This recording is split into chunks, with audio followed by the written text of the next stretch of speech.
Hello दोस्तों, आप सभी का फिर से एक नए वीडियो में स्वागत है। तो आज की इस वीडियो में हम कक्षा 9 की त्रैमासिक परीक्षा 2023-24 की गणित के पेपर को हल करने वाले हैं। यह पेपर आपके लिए काफ़ी इंपॉर्टेंट होने वाला है। अगर आपका पेपर अभी तक नहीं हुआ है तो यह पेपर आपके लिए वेरी वेरी इंपॉर्टेंट है। तो पूरा क्वेश्चन आपको हल करके जाना है। यहाँ पर देख सकते हैं पहला क्वेश्चन यहाँ पर आपके सामने दिया है कि शून्य बहुपद की घात क्या है। तो यह क्वेश्चन जो है वेरी वेरी इंपॉर्टेंट है, सभी क्वेश्चन में पूछा जाता है, यानी सभी प्रश्न पत्र में। जैसे कि अगर आपका चाहे अर्धवार्षिक पेपर हो, चाहे वार्षिक पेपर हो, चाहे त्रैमासिक पेपर हो, सभी एग्जाम में पूछे जाने वाला क्वेश्चन है। तो पूरा एक क्वेश्चन आपको ध्यान रखना है। कह रहा है कि शून्य बहुपद की घात क्या होती है। तो जो शून्य बहुपद की घात होती है अनंत होती है, अपरिभाषित होती है। जैसे कि अगर आपसे मान लिया जाए कि जीरो के घाते आप में 5 हो तब भी इसका मान 0 होता है। अगर हम 0 यक्स घाते हम 100 रख दें तब भी इसका मान 0 आ जाएगा। यानी कि 0 के स्थान पर यक्स, यानी 0 के साथ यक्स लगाकर कितनी भी हम घात लेते चले जाए इसका मान कितना आएगा, 0 ही आएगा।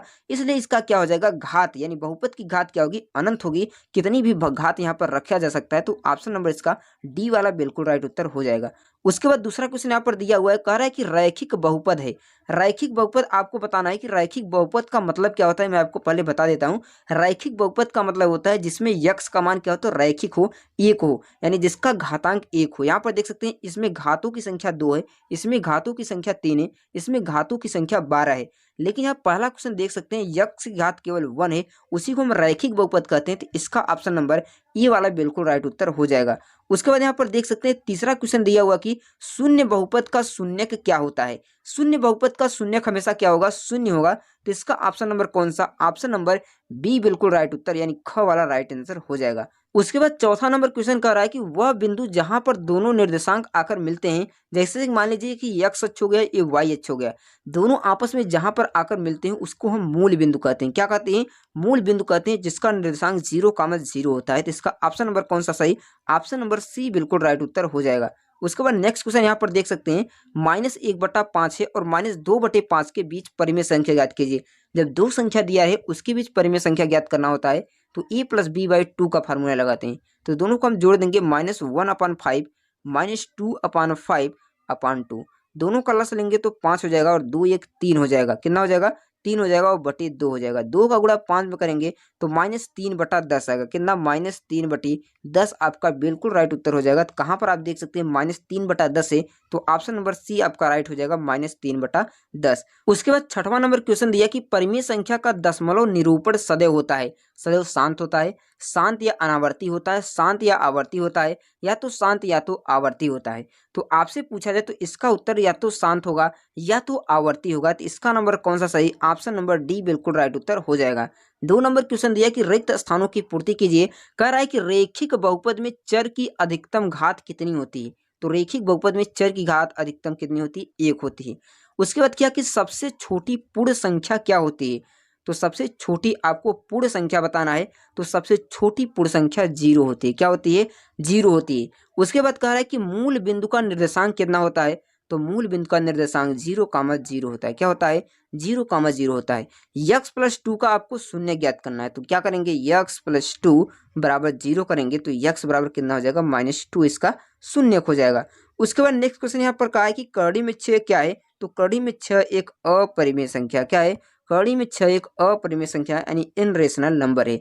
उसके बाद कहा है कि बहुपद में चर की घात सदैव होती है। तो जो बहुपद में चर की घात आपको बताना है, तो चर की जो घात सदैव होती है यानी पूर्णांक होती है। क्या होती है, पूर्णांक यानी पूर्ण संख्या क्या होती है, वही होती है बहुपद में सदैव चर की घात होती है। उसके बाद 3 नंबर क्वेश्चन दिया कि एक शब्द यानी वाक्य में उत्तर देना है। इसमें कहा है कि ऐसा बहुपद बताइए क्या कहलाता है जिसमें केवल एक पद हो। तो उसे हम कहते हैं एक पदी बहुपद। क्या कहते हैं, एक पदी बहुपद। और कह रहा है इन दोनों का गुणा करना, यानी 2 कड़ी में 8 और 6 कड़ी में 8, इसका गुणा करेंगे तो 6 दूना 12 हो जाएगा और कड़ी कड़ी 8 हो जाएगा। तो 12 8 कितना हो जाएगा, 96। इसका उत्तर कितना हो जाएगा, 96 बिल्कुल राइट उत्तर हो जाएगा। उसके बाद नेक्स्ट क्वेश्चन दिया है कि 1/3 और 2/3 के बीच परिमेय संख्या ज्ञात करनी है। आपको मैंने परिमेय संख्या दोनों को जोड़ देना है, 1/3 और 2/3 बटे कितना हो जाएगा, 2। तो 2 1 3 हो जाएगा। कितना हो जाएगा, 3/3/2। तो इसका क्या हो जाएगा, इसका गुणा इसमें हो जाएगा, 3 दूना 6, यानी 1 कितना हो जाएगा आपका उत्तर, 1/2 इसका उत्तर आ जाएगा। सिंपल तरीके से 1/2 इसका क्या हो जाएगा, परिमेय संख्या कितना हो जाएगा, 1/2 हो जाएगा। उसके बाद नेक्स्ट क्वेश्चन यहाँ पर देख सकते हैं, यह अक्षों का प्रतिच्छेदन बिंदु कहलाता है। जो अक्षों का प्रतिच्छेदन बिंदु होता है उसे हम मूल बिंदु कहते हैं। क्या कहते हैं? मूल बिंदु कहा जाता है। एक नंबर दिया है कि क्या एक परिमेय संख्या है, तो हाँ एक क्या है? परिमेय संख्या है। उसके बाद चौथा नंबर क्वेश्चन दिया कि सही जोड़े बनाइए। आपको सही जोड़ा बनाना है। जैसे कि यहाँ पर देख सकते हैं पहला जोड़ा दिया है कि बहुपद में x+1 का शून्य क्या हो जाएगा, तो x+1 का शून्य -1 हो जाएगा। इसका सूत्र आपका ए हो जाएगा। इन दोनों को गुणा करेंगे 6 6 9 54, तो आपका इसका उत्तर हो जाएगा 54 हो जाएगा। तो और इसको 0,b किसका मान होता है? 0,b, जैसे कि a,0 और 0,b तो YH का मान होता है। उसके बाद इसको आप जोड़ेंगे तो कितना आएगा? 61 आ जाएगा। और जो बचा है उसको आप लगा देंगे कहाँ पर? x निर्देशांक पर। ये आपका उत्तर सही हो जाएगा। उसके बाद सत्य असत्य पहचाना है। प्रत्येक परिमेय संख्या वास्तविक संख्या होती है, तो प्रत्येक परिमेय संख्या को वास्तविक संख्या होती है, इसको बताना है बिल्कुल सही है। द्विघात बहुपद में केवल एक शून्य हो सकता है, तो बिल्कुल गलत है। यक्ष अक्ष की कोटि सदैव शून्य होता है, बिल्कुल सही है। इसमें तृतीय चतुर्थांश में स्थित है, 0,3 तृतीय चतुर्थांश में स्थित है, तो बिल्कुल गलत है क्योंकि पहले चतुर्थांश में स्थित है। उसके बाद नेक्स्ट क्वेश्चन दिया हो कि x का समीकरण होता है, तो बिल्कुल गलत है। 6,0 का मान 1 होता है, तो बिल्कुल सही है। उसके बाद नेक्स्ट क्वेश्चन देख सकते हैं दिया है अगला क्वेश्चन आप में, इन दोनों का आपको मल्टीप्लीकेशन करना है। इन दोनों का गुणा करेंगे कितना आ जाएगा? मैं ऐसा करता हूँ कि इन सभी का आप गुणा कर सकते हैं, इसका भी गुणा कर सकते हैं, बिल्कुल आसान तरीके से हल कर सकते हैं, बिल्कुल सरल है। उसके बाद यहाँ पर देख सकते हैं इसमें आपको भाग देना है, आपको भाग देना भी आता है, आप भाग भी दे सकते हैं। उसके बाद इसको भी हल कर सकते हैं, जैसे 4/8 है, भाग के स्थान पर गुणा करेंगे तो 12 ऊपर चला जाएगा, 2 नीचे चला आएगा। तो यहाँ से कटा देंगे 2 1 का 2, 2 6 12, और यहाँ से कटा देंगे 2 4 1 का 4, 4 दूना 8। यहाँ से कितना आएगा? 2 1 का 2, 2 3 6, यानी उत्तर कितना आ जाएगा इसका? 3 आ जाएगा, सिंपल तरीके से। उसके बाद यहाँ पर देख सकते हैं चित्र में छायांकित भाग को रुकना है, जैसे कि छायांकित भाग कितना है? 1 है, तो 1/6 इसका हो जाएगा उत्तर, सिंपल बात है।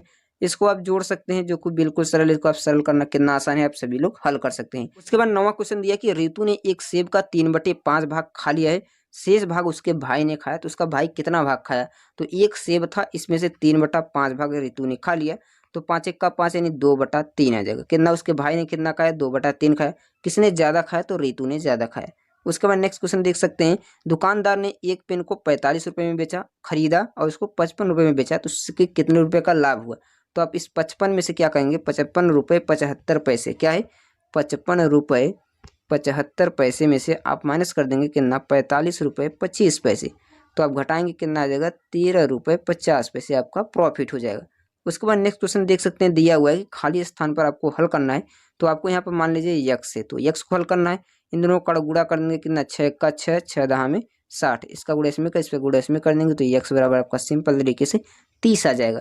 नेक्स्ट क्वेश्चन देख सकते हैं दिया हुआ कि यदि किसी आयताकार बोर्ड की लंबाई 14 सेमी, चौड़ाई 6 सेमी है, तो कार्ड का परिमाप ज्ञात करना है। जैसे कि ये आयताकार एक कार्ड हो गया, क्या हो गया? आयताकार कार्ड हो गया। ये 14 सेमी है, 6 सेमी, आयत के आमने सामने की भुजाएं बराबर होती है, तो परिमाप मतलब सभी भुजाओं को जोड़ लीजिए। 14 14 28 और 6 6 12, आपको 28 और 12 को जोड़ लेना है। 28 12 जोड़ेंगे तो 8 2 10 और 2 1 3 कितना हो जाएगा? 2 1 3 1 4, यानी 40 आपका परिमाप आ जाएगा, सिंपल तरीके से। उसके बाद 11 नंबर क्वेश्चन दिया हो कि एक लाइब्रेरी में कुल 144 अलमारियां हैं, यदि एक अलमारी में 12 किताबें रखी जाती हैं, तो अलमारियों में कुल कितनी किताबें रखी जाएंगी? तो आप 144 में 12 का गुणा कर देंगे, किताबों की संख्या आ जाएगी, बिल्कुल सिंपल तरीके से। उसके बाद आपको क्या करना है? 1/2 भाग आकृति को सेट करना है, तो आप आधा भाग को क्या करेंगे? सेट कर देंगे, हो जाएगा। उसके बाद रवि के पास 6 रिबन है, यदि प्रत्येक की लंबाई 4 मीटर है, तो कुल लंबाई कितनी हो जाएगी? 6 × 4 यानी 24 मीटर आपका लंबाई हो जाएगी रिबन की। उसके बाद नेक्स्ट क्वेश्चन दिया हुआ कि यदि 6 पेन की कीमत 48 रुपये है, तो एक पेन की कीमत कितना हो जाएगी?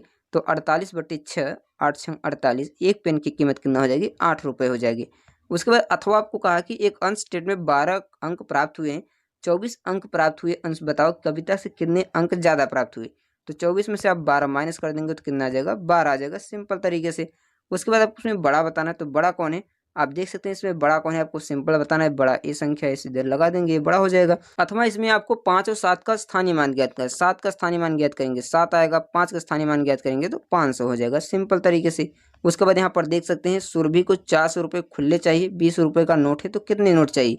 तो इसमें 20 में 20 का भाग दे दीजिए, कितना हो जाएगा? 20 हो जाएगा। 20 नोट चाहिए, कितना नोट चाहिए? 20 नोट चाहिए। उसके बाद 22 नंबर क्वेश्चन दिया हुआ कि 2 + x² + x, इनमें आपको गुणांक ज्ञात करना है, तो x² का गुणांक 2 हो जाएगा, x का गुणांक कितना हो जाएगा? x हो जाएगा। इसका मान ज्ञात करना है तो यक्स का मान इसमें धरेंगे, फिर एक्स का धरेंगे। सिंपल बात क्या है, पहले एक का पहले यक्स बराबर 0 रखेंगे, जितना मान आएगा उसको लिखेंगे, फिर यक्स बराबर -1 रखेंगे, फिर यक्स बराबर 2 रखेंगे और सभी का मान इस तरह से ज्ञात कर लेंगे। और यहाँ से 23 नंबर क्वेश्चन आप अच्छी तरह से हल करेंगे। आप बिल्कुल आसान है, दोनों में से एक को आप कोई भी हल कर सकते हैं। मैं आशा करता हूँ कि इन दोनों क्वेश्चनों को आप अच्छी तरह से हल कर लेंगे। कोई भी डाउट होगा तो हमें कमेंट करके बताएंगे।